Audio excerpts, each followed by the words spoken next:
Team निप्पाणीकर zone आज तुम्हाला निप्पाणीपासून 20 kilometre असणारा हरगापूरगड म्हणजेच वल्लभगड दाखवणार आहे।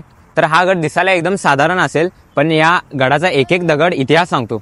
तर चला बघूया। छत्रपती शिवाजी महाराजांच्या पदस्पर्शाने पावन झालेला हा ऐतिहासिक पार्श्वभूमी लाभलेला वल्लभगड आहे। मुख्य प्रवेशद्वाराच्या बाजूला भव्य असा मोठा बुरुज उभा आहे।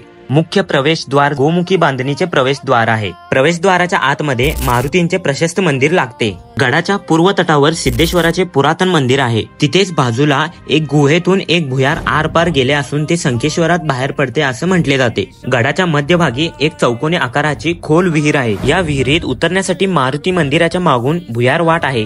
तसेच गडावरती मोठी अशी शिवकालीन विहीर सुद्धा आहे। विहिरीच्या थोडं पुढे गेल्यानंतर एक महादेवाचं मंदिर सुद्धा बघायला मिळेल। गडाच्या मुख्य प्रवेशद्वाराजवळ जाण्यासाठी पायऱ्या सुद्धा आहेत। गडावर जाण्यासाठी मार्ग करत असताना महादरवाजाच्या बाजूला आपल्याला एक गुहार सापडलेले आहे। तर चला बघूया। तर महादरवाजाच्या बाजूला ही गुहार आहे। ही गुहार शिवकाळामध्ये शत्रूवरती नजर ठेवण्यासाठी ही गुहार बनवलेली होती। पूर्वीच्या काळामध्ये राजा महाराजांनी अशी गुहार बनवलेली आहे। 28 फूट लांब आणि 3.5 फूट उंच ही गुहार बनवलेली आहे। छत्रपती शिवाजी महाराजांनी गोव्याकडून पोर्तुगीजांकडे आणि कोकणातील जंजिऱ्यांच्या फौजेवर नियंत्रण ठेवण्यासाठी या किल्ल्याचा भरपूर उपयोग करून घेतला आहे। हा किल्ला सुमारे 1850 फूट उंचीवर आहे। वल्लभगड बांधणीचे श्रेय शिलाहार राजा भोज द्वितीय यांच्याकडे जाते। सन 1659 मध्ये शिवरायांनी हा गड जिंकून घेतला।